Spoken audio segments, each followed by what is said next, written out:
Take the first step to invest in your future. Explore SB Jain's 18-month part-time executive MBA designed for busy working professionals like you. To know more about the program, the scholarships we offer, and about our October 2019 intake, visit www.svjain.sg/emba.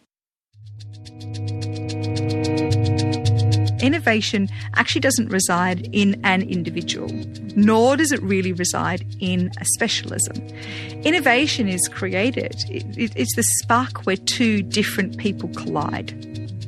More often than not, it's bringing different ideas, different perspectives, different frames of reference and philosophies together to recombine something that was old in your world to be something new in the new world. I really feel that now we've actually got the opportunity to bring what is important to us personally into our professional lives, because they've been very separate to now. And the lines are getting fuzzier and fuzzier. And so we can follow our curiosity and evolve. And I guess just go with the journey. Hello, welcome to the Leaders of Learning podcast. I'm your host, Ling Ling. The Leaders of Learning podcast is a show that explores learning in the 21st century with educators, leaders, and entrepreneurs from around the world. Check out our website on www.leadersoflearning.asia. You can also follow us on our social media on Instagram, Pinterest, and YouTube.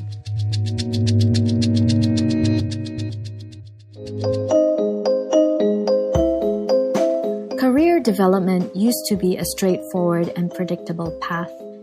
If you had chosen a degree in accounting, you'll become an accountant. If you chose a degree in medicine, you'll eventually become a doctor.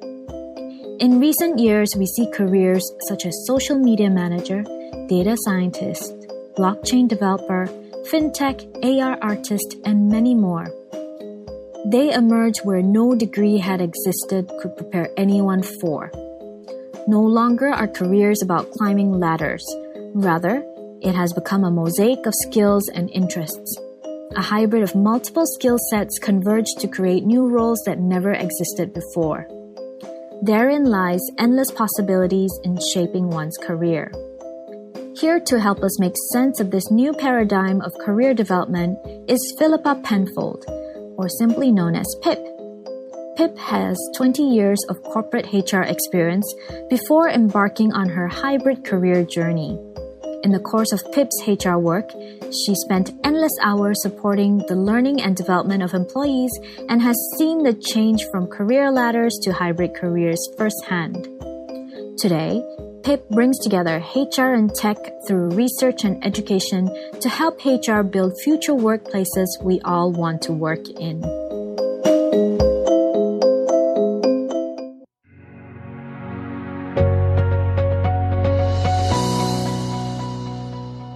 Welcome to the show, Pip. Thanks. Can you tell us a bit about yourself and how did you get to where you are today? I discovered HR purely by accident and loved it. And so delved into developing my specialist expertise in the field for about 20 years until, 3 years ago now, I realized that this is not the way to continue my evolution, my career or my professional evolution. So I started looking broader and hence started developing my own hybrid career. And here I am today. Can you share a little bit more about what happened 3 years ago that made you realize that career development isn't as what you thought it would be? So I can speak specifically for human resources, which is my area of expertise. A couple of indicators. The first one was the jobs were not changing very quickly. I was looking around, marketing was changing rapidly, IT was changing rapidly, many jobs were changing very quickly. Human resources was barely changing at all. I looked at sort of senior HR roles and with the exception of about 10%, they barely changed from a decade previously. So I realized I was working myself to obsolescence and I looked further afield to think, okay, well, where can I evolve to? Because clearly staying in this specialism is not going to maintain my employability in the longer term. And really, I followed my nose. I followed my curiosity. I followed my interest. I found myself in events where I honestly didn't understand anything that they were talking about except the introduction. And that was the people introduction, not the topic. Because putting myself out into very different spaces, mostly in the technology space. I've seen some HR people sort of evolve in other adjacencies. Coaching is very common. Counseling also happens, but coaching, it was not my thing. It's just, it wasn't my thing. So, but tech was definitely my thing. So, it was following curiosity. So now what the role that you're doing, and if you could explain a little bit more, is merging HR with tech. Is that what you're doing now? Yes, but not insofar as HR technology. Mm-hmm. So what I recognize is that HR people, we don't get tech. Generally speaking, we just don't get tech. It has never really formed part of our lives. There's no sort of basic understanding, foundational knowledge for technology. And when we look at HR tech, we only see the tool. We don't understand the technology beneath it. So we're very poor consumers and customers for technology for our function. So I decided that what I needed to do and what I wanted to help people in my profession do was to become better educated about technology so that they are able to have, good conversations with IT people, vendors, understand the tech underneath, not just how pretty the tool looks and what else it can do. So that's what I'm doing at the moment, is helping HR people understand technology. So your own career development is really interesting because you've been in HR for the longest time and decided that it's not going anywhere and you want to somehow be involved in tech. In your words, how can you describe career development today? And what does it involve? Yeah, so a couple of things. First of all, the concept of career. The concept as it stands is of a singular area of expertise. When we talk about a career, we automatically think of a single specialism. So my career was in HR. The thought that it was in anything else doesn't really resonate. So career, by definition, in some ways, is actually a single specialism. And we need to move away from that. The development of how you go about developing a single specialism versus multiple is very, very different. And it's not to say to be jack of all trades and master of none. That's not what I suggest. The hybrid notion is a combination of two different things. So it's really bringing two different ideas or two different areas together into one. I know it sounds awful, but when you breed a hybrid animal, it's usually a cross between two, specialist breeds, like Labradoodles. Well, no, Labradoodle, Labrador and a poodle. They are. I didn't even know they exist. Yeah, Labrador. Yeah. Not to say yes, I'm a Labradoodle, but my career might be. But I learned something new today. Labradoodle. Caboodle. There's so many. Everyone's crossing with poodles nowadays. But the idea that you need to blend a deep specialism with something else, I think is really important. So I chose technology as the other area I wanted to start to specialize in. But it's not just that I'll never be better than a technology specialist in technology. Maybe in 20 years, but I doubt it very much. Mm-hmm. What I do specialize in is bringing HR and technology together. There's not just the concepts and the knowledge, but the people, the language, the network. So if you think about all that we are as a specialist, we have our own language. We have our own vernacular. There's our own lexicon. And when you go into different groups, they all have very different languages. The vernacular and lexicon they use, very, very different. Mm-hmm. If you're going to cross both, if you're going to become a true hybrid and bring both together, be the pure mixture, you need to speak both languages. You need to be able to bridge the network and you need to be able to bridge the knowledge. So there's more than just knowing your stuff. You've got to be able to speak the language and understand the people and be able to help almost translate. If I can give you an example of the challenges of this, I remember in my early career, I was helping an IT guy. This is nearly 20 years ago. I don't want to count. It's a long time ago. And he worked for IBM and he had a great idea about what he wanted to do with technology, HR tech. So we got together in normal startup land. We both did our normal job and then we got together in his apartment and worked it until we were basically too tired to work anymore. And we were young, so that was usually pretty late and a lot of pizza later. But I remember working with him and it took nearly 3 months of us almost every other day working together in the evenings to actually start understanding each other. Really understanding each other, because we just came from different worlds. Even if clearly we both spoke English, but what was behind a sense, if I said X, his context for X may have been A, B, Z. My context for X was Y and Z. So the idea that it was rooted in was very different. The principles, the ethos, the ideas that what I was saying was rooted in was very, very different. So the way he heard it and the way that idea manifested in his mind was extremely different to mine. And so the importance of being able to cross that language barrier, that translation barrier, even though we're all speaking English, when it comes to bringing these different specialisms together is really, really important. The idea of career and being more than just the singular, and think about it more as employability. And we can go into development more around the mosaic, but the idea that there is more to develop than just the knowledge and the skill set to be able to cross the boundary.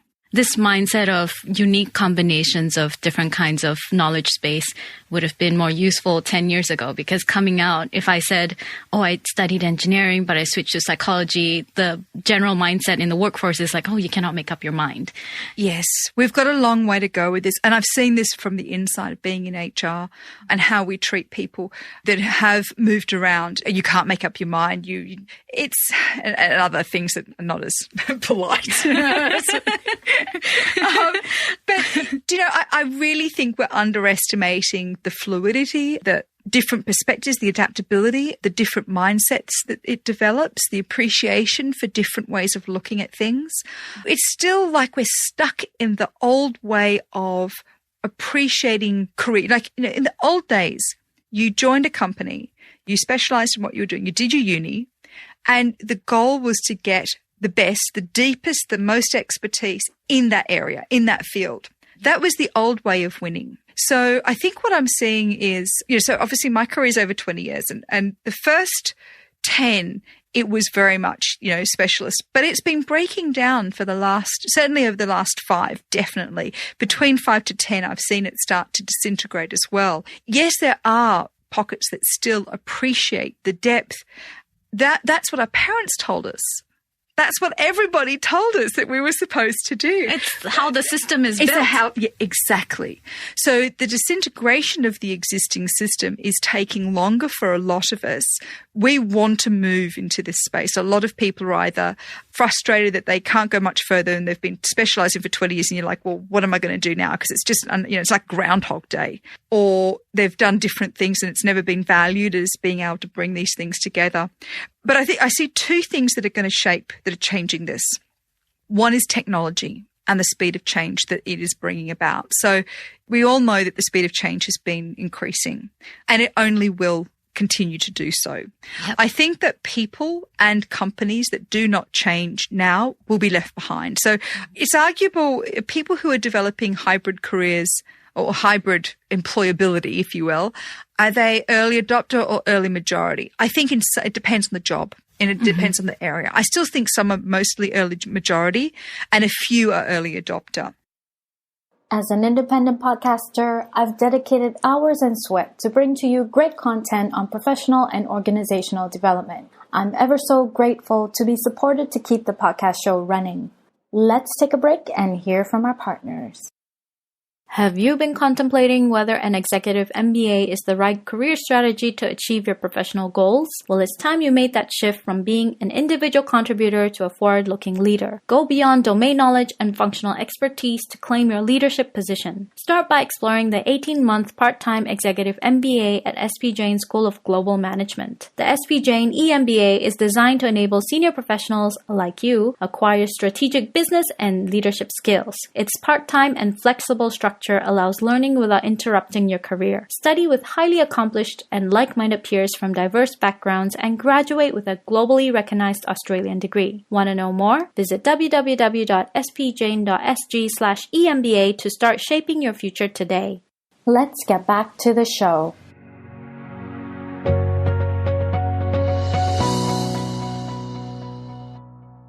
So I still think it's relatively new, but with this pace of change of technology and how this is reshaping the workplace, I think that those who are changing now are going to be the winners at the end.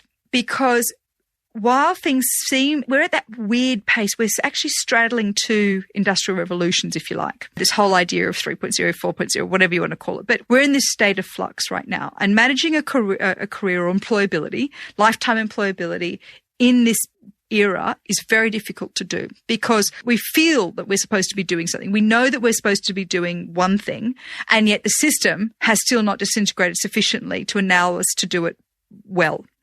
So, for example, like you said, the way that people are promoted, the way that some companies are hiring, the way that it is favoring specialists, it's favoring 12, 15-hour days, all this sort of stuff, single job. But that's not everywhere, and it's becoming fewer as time goes on. The other thing there, I think that this is really going to change the notion of singular, specialist versus multiple. And that's around innovation. So anyone who studied innovation knows that innovation actually doesn't reside in an individual, nor does it really reside in a specialism. Innovation is created. It's the spark where two different people collide. More often than not, it's bringing different ideas, different perspectives, different frames of reference and philosophies together to recombine something that was old in your world to be something new in the new world. This is changing things quite a lot because to out-innovate is a huge competitive advantage. But you look at the most innovative groups, they are not homogenous groups. In fact, in each specialism, there's only usually one of each. There might be an HR person, but there's no more than one. There'll be multiple. They may have a common language or their ability to work well with other specialists, other functions, other competencies, people from different walks of life, if you will. That is their ability to be able to bring all that together. And that's where you see a lot of great innovations today. So I would imagine if I were to create a hybrid career for myself, and I realized that being in a specialist position is no longer competitive for myself in the career long term, where shall I go? Yeah. What specialization number 2 and number 3 shall I choose? And how can I start in creating, or what shall I consider if I were to start my own hybrid career or hybrid learning? So the first thing, and I'm going to talk to you as if you didn't know you did both psych and... Okay, I didn't do anything. I didn't do anything. So let's talk to everybody else. So I think the first thing to do is this is not about doing a lot. So the idea of having a single specialism versus two specialisms is very different. It's not the same as the enabling skills. We're not saying develop deeper hard skills or deeper soft skills. I hate those terms. They're so silly. They obfuscate the true nature of the skills themselves. But it's about being selective about where you are developing another specialist. So it's not about doing everything. So I wouldn't suggest more than 2 or 3 and building over time. You need time to build a degree of specialism, a degree of expertise before you can go on to the next one. The first thing I think is, I think people need to, my recommendation, if anyone was going to do it, first of all, look at the adjacencies. Look at where your curiosity lies. Now, I shared that, while I'm HR, a lot of people in my specialty area looked to coaching. That was the adjacency for them. It definitely wasn't mine. Tech was far more my adjacency. So look for the adjacencies of where your curiosity exists, because there's no point in learning something if you're not interested in it. Also have a look at the jobs. Think about the jobs and how they have evolved over time. Think about where you think they may go to. And then do some pretty wild thinking around what jobs could exist. I remember looking for something around cyborg psychology. I know it sounds really weird, but I wanted... That sounds really cool, actually. Oh, yeah, doesn't it? So I thought AI. Okay, how do we help build the psychology in AI and work with people to work more from AI from a psychological perspective? That's what I was looking for. It doesn't exist yet. I discovered. I looked everywhere and there's nothing it's all like in the future stuff. But, my job has been helping people in their work. If they've got to work with an artificial intelligence, guarantee they're going to have troubles with it. Yeah. But with humans long enough to know they're going to have problems. So how can I help them? So a lot of it is looking at the jobs, how they've evolved, that are around you and are adjacent to you. Or then a little bit of, blue sky thinking around what might change. The third thing I would do is to think about how you build your mosaic. But how you're going to learn, how you're going to network, how you're going to involve yourself in the learning journey of developing it, because it's not something you've gone to an event or you've gone to a course and hey presto, you're done. It's not even doing a tertiary thing. It really is that immersion, that full immersion, and being able to be comfortable being a fish out of water, because like I did at all the technology events, I felt like I felt less capable than I did when I entered school, because, clearly you're not supposed to know anything then. Here I am at, 40 and I'm supposed to know something. I have no idea what they're going on about. So you've got to be comfortable with that and be prepared to immerse yourself, and then setting up a plan. So you need to not only know where your adjacency, where your curiosity is taking you, and understand where that could go, both job change and future, and building the development opportunities into your time. You need a plan to execute. And this is mostly because of the time it takes. These are not things that I would never suggest anyone take a random approach to this. Time is too precious. It'll be the people who manage their time most effectively who win in the end of developing hybrid careers, because time is, not increasing it, unfortunately, to be out. And until the rest of the system changes, we're still going to be expected, or many of us are going to be expected at being in a job 12 hours a day, 5 days a week. So finding that time is going to be very difficult. Yeah. So you need to be very focused and have a plan that you can execute over a number of years. It's like networking. You don't just build a network overnight. It takes years to build. Same with this. Oh, definitely. You've mentioned something about time, and you mentioned something about being a fish out of water.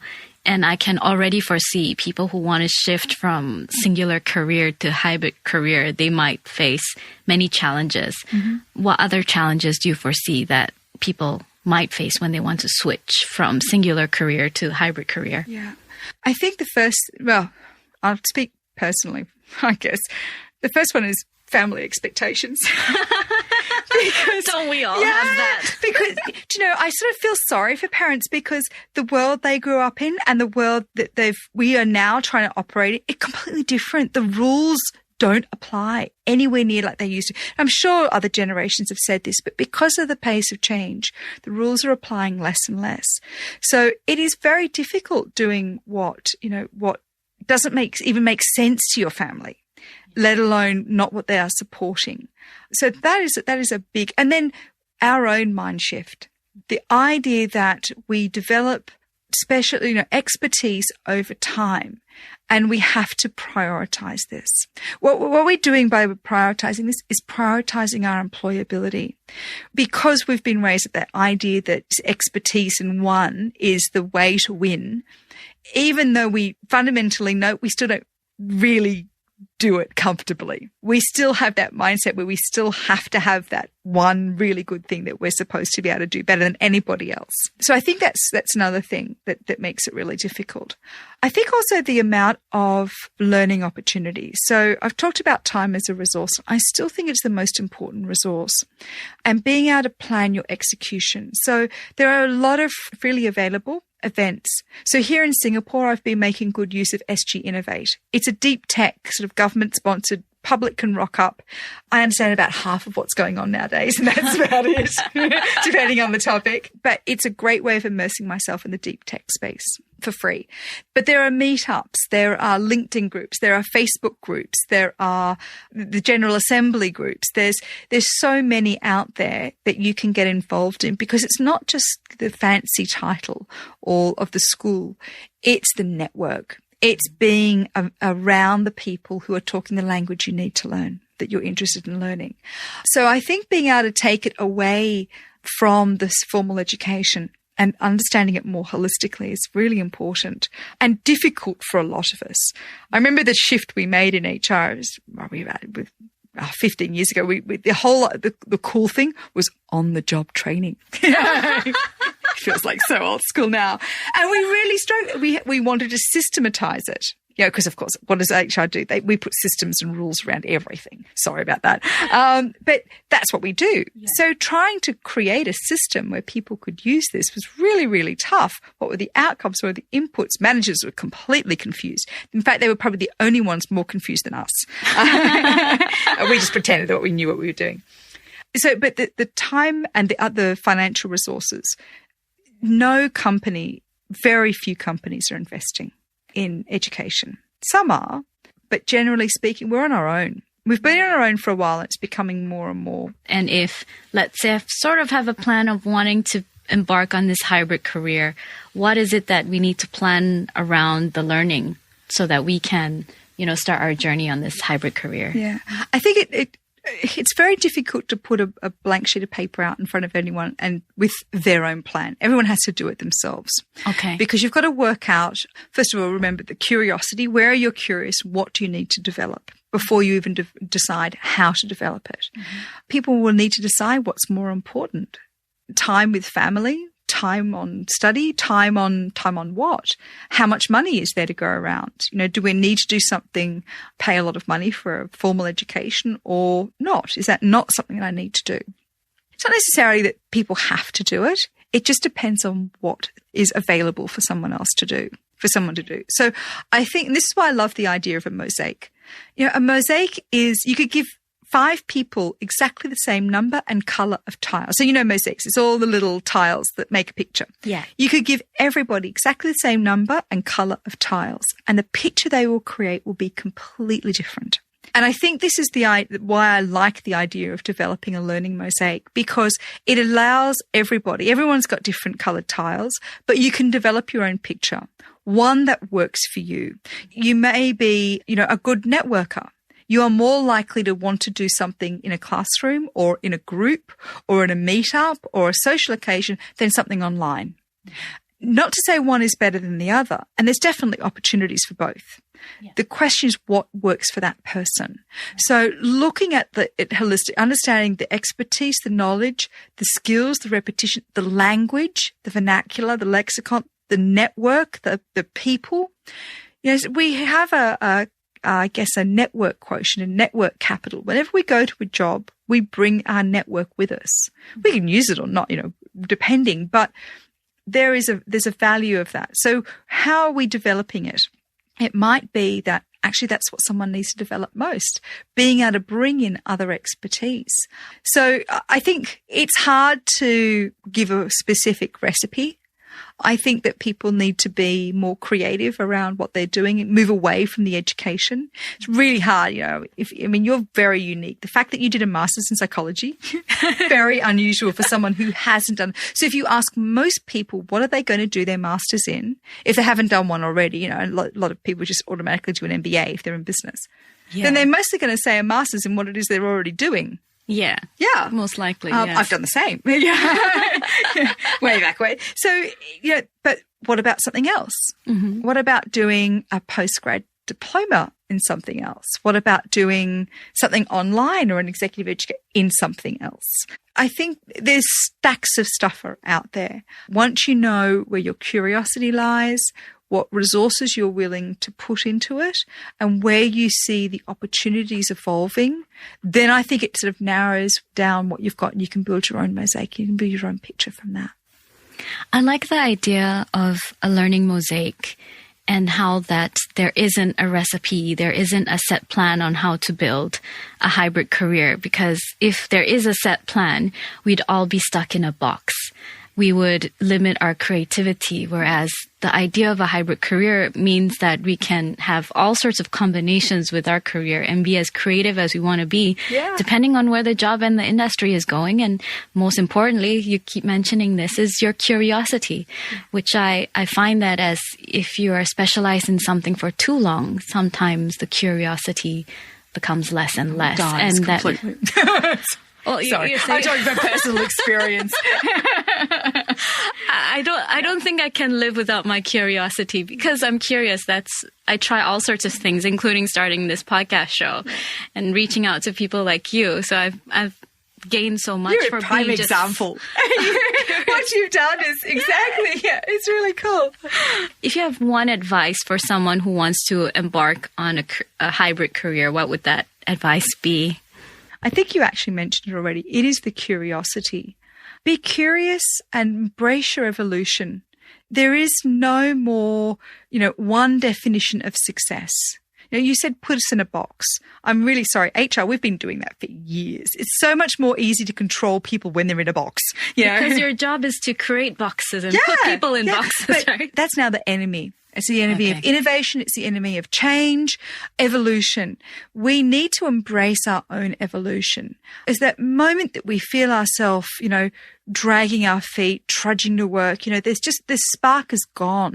I know we talk, purpose is all, topic at the moment, but I really feel that now we've actually got the opportunity to bring what is important to us personally into our professional lives, because they've been very separate to now. Mm-hmm. And the lines are getting fuzzier and fuzzier. And so we can follow our curiosity and evolve.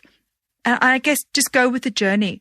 I guess the only end point is when we're, our toes are turned up. There is no, there's no gold watch at retirement nonsense anymore. Not for our age group. That's gone. So, going with that flow of constantly evolving, following our curiosity and taking opportunities, having the courage to take these opportunities, even when our family doesn't like it.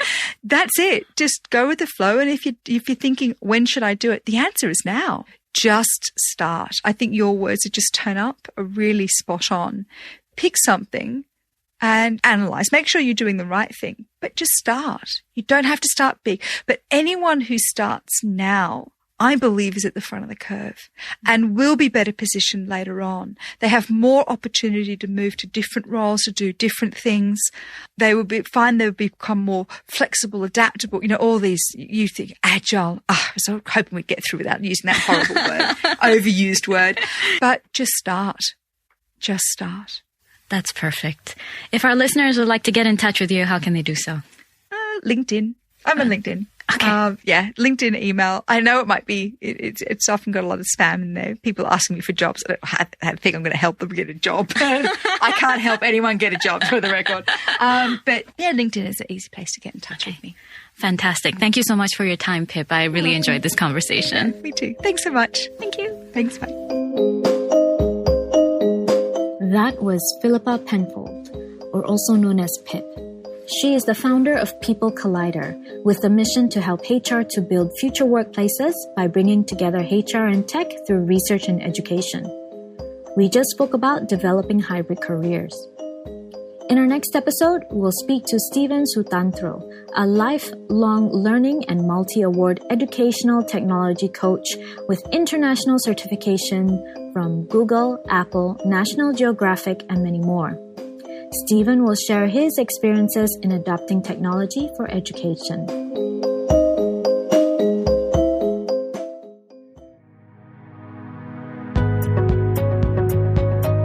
If you enjoy listening to this podcast, take a moment to rate and review us on Apple Podcast, Spotify, Stitcher, Google Podcast, or wherever you download your podcast. Follow us on Instagram, Pinterest, and YouTube. If you believe this podcast show will help a friend or family, please share this episode with them via social media or your podcast app. I'm your host, Ling Ling. Thank you for listening to the Leaders of Learning podcast.